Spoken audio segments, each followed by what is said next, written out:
Every year, American homeowners spend an average of $14,000 replacing a roof that did not need to be replaced. Not because the shingles failed from age, not because a storm tore through the neighborhood, because something small, green, and silent spent 3 years eating the roof from underneath. And by the time it was visible from the street, the damage was already done.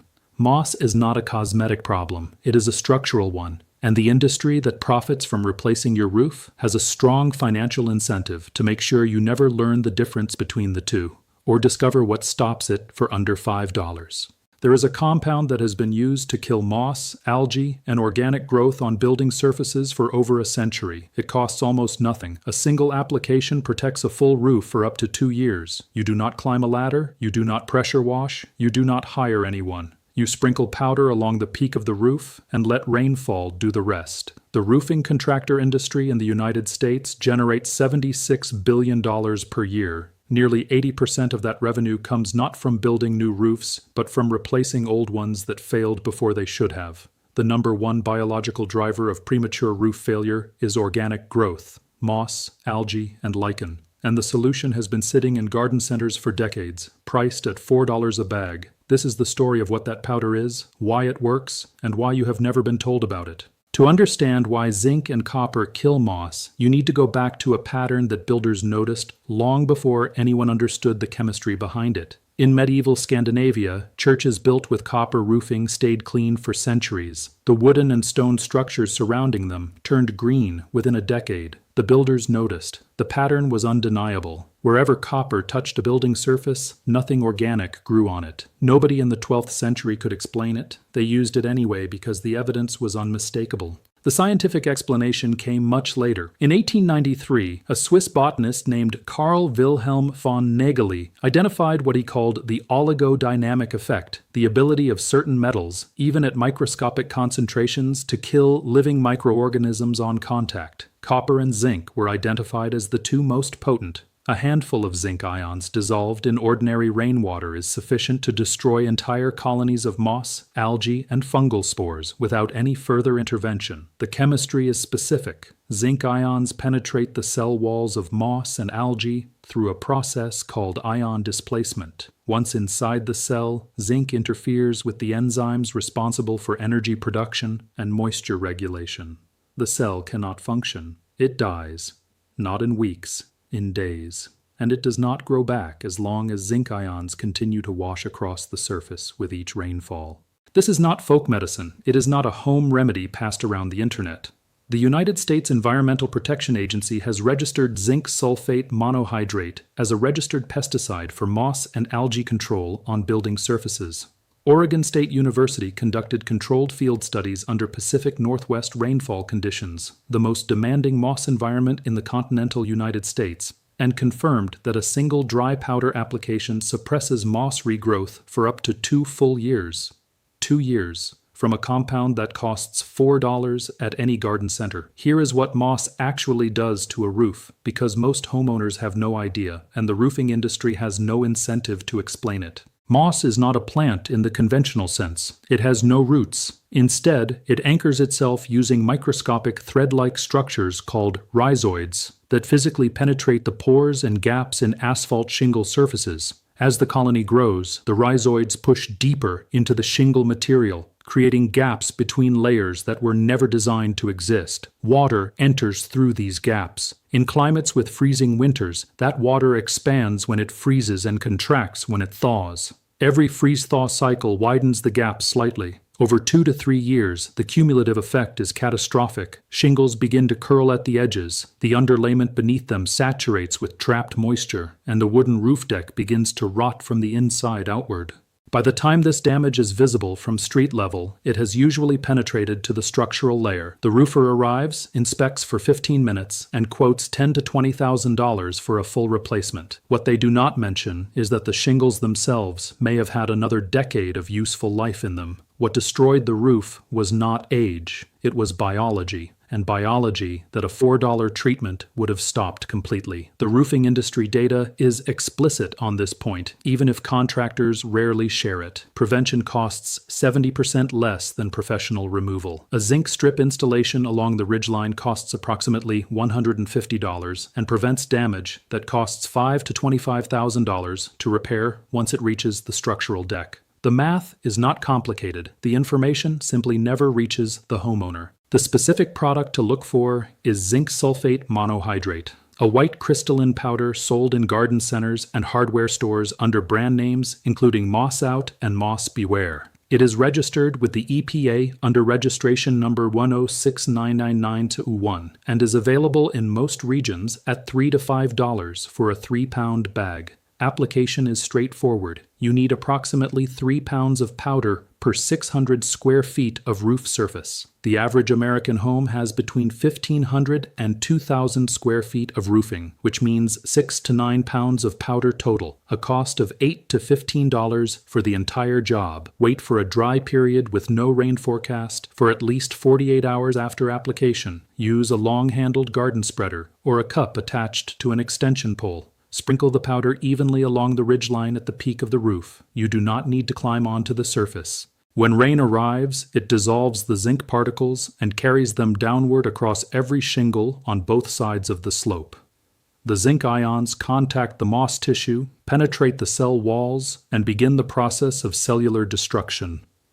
Within 2 to 3 weeks, the moss turns brown, dries out, detaches from the shingle surface, and washes away with continued rainfall.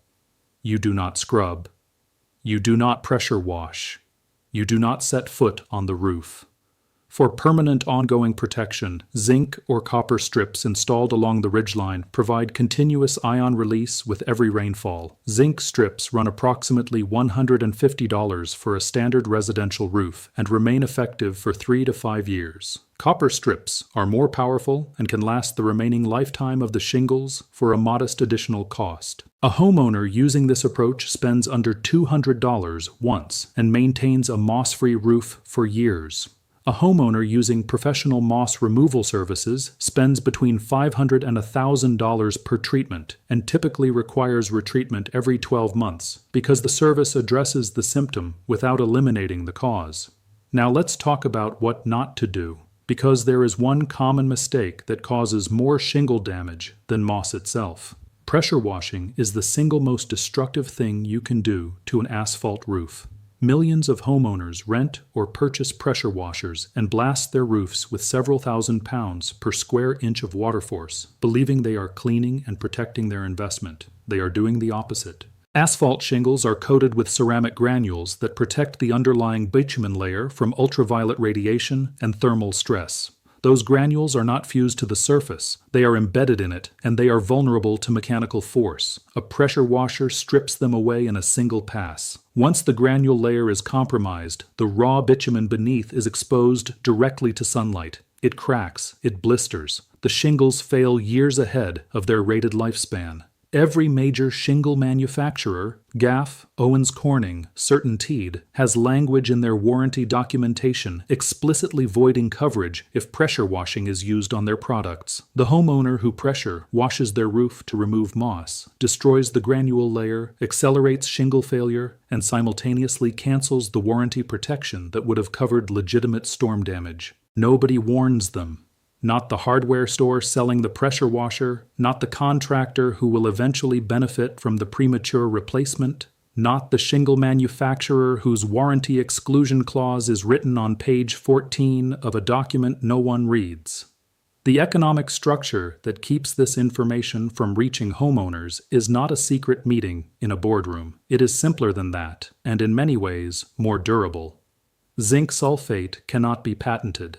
It is a mineral compound that has existed in nature for billions of years and in commercial use for over a century. No corporation owns it, no company can create an exclusive distribution system around it, and no brand can build a recurring revenue model on a product that works for 2 years from a single application. Contrast this with the branded moss removal products filling home improvement store shelves. Many of them contain the same active chemistry, zinc or copper compounds, repackaged with a recognizable name and sold at 10 to 20 times the raw material cost. The active ingredient in a $30 branded moss treatment is frequently the same compound available as raw zinc sulfate monohydrate at $4 a bag. The label is different. The chemistry is identical. The shingle manufacturers already know this. JAF sells a premium shingle line called Timberline HDZ with StainGuard Plus technology. Copper-infused granules embedded during manufacturing that prevent algae and moss growth for the rated life of the shingle. Owens Corning sells a similar product with their StreetGuard technology. They can manufacture antimicrobial protection into every shingle they produce at minimal additional cost per unit. They choose not to include it in their standard product lines because a roof that resists moss and algae for 30 years supports a very different business model than a roof that begins failing biologically within 5 to 7 years of installation and requires regular professional treatment to maintain. The economic incentive flows entirely in one direction, toward roofs that need maintenance, toward products that require reapplication, toward replacement cycles that generate contractor revenue on a predictable schedule. A $4 powder that interrupts this cycle indefinitely is not a product the industry can monetize, so it exists on a shelf in the garden section, without signage, without explanation, and without anyone whose livelihood depends on your roof suggesting you look for it. Here is the honest picture of the limitations, because this compound is effective but not unlimited. Zinc sulfate works preventively and in the early stages of moss colonization. On a roof with heavy established moss growth several inches thick, the powder alone will not produce the same results as on a lightly affected surface. In severe cases, gentle manual removal of the bulk of the moss, using a soft bristle brush on a dry day, working downward from peak to gutter, before applying the powder produces better outcomes. The goal of the manual step is not to scrub the surface clean, but to reduce the volume of organic material that the zinc needs to penetrate. Zinc sulfate can have some effect on nearby plant material if it washes directly into garden beds during heavy rainfall. Positioning application away from the edge of the roof nearest to sensitive plantings, or covering vulnerable plants during the first major rainfall after application addresses this straightforwardly. The compound works most effectively in climates with regular rainfall, which provides the distribution mechanism for the zinc ions. In very arid climates, a physical zinc or copper strip along the ridgeline may provide more reliable protection than the dry powder application alone. These are genuine limitations worth knowing. They do not change the fundamental calculation. A $4 to $15 treatment that provides 2 years of protection versus a $500 to $1,000 professional service that provides 12 months before the moss returns. Here is what this comes down to. The technology that protects your roof from its primary biological threat has been understood since the medieval builders of Northern Europe noticed that copper surfaces stayed clean while everything around them decayed. The scientific mechanism was documented in 1893. The EPA registered the compound for precisely this use. Oregon State University confirmed the 2-year protection window in controlled conditions.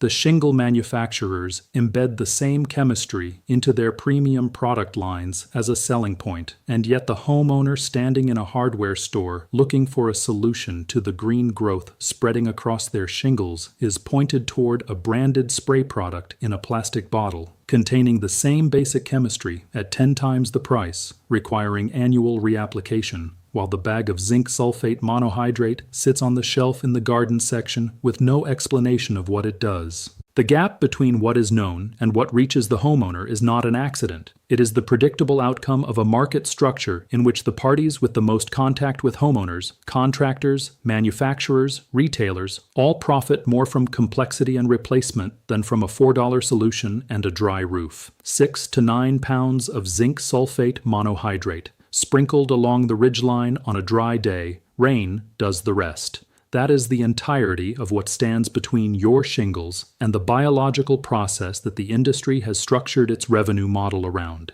If this changed how you think about what is happening on your roof right now, hit the like button. Share this with someone who is about to spend $1,000 on a service that a bag of powder replaces, and subscribe for more of what the industry prefers you never find out.